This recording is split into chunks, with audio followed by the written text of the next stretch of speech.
sunt Dati Simon și astăzi o să facem un video cu Rusian Driver HD.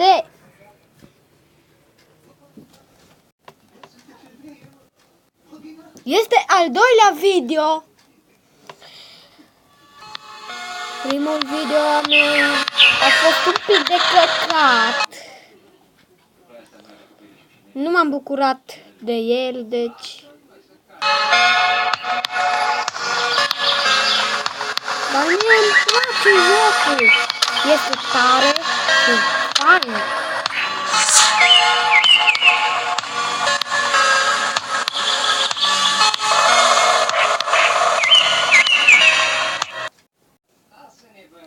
Acum să auziți o vacă.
Deci, mâine o să facem un alt video, sau poate chiar astăzi, nu știu, când am timp, o să facem un video iarăși și vă rog frumos să dați like la acest video și la al treilea video, ce o să-l facem ori azi, ori mâine.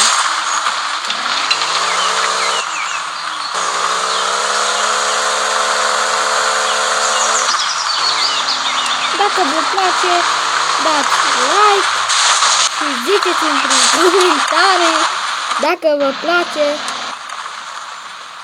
vă place acest joc. Accept.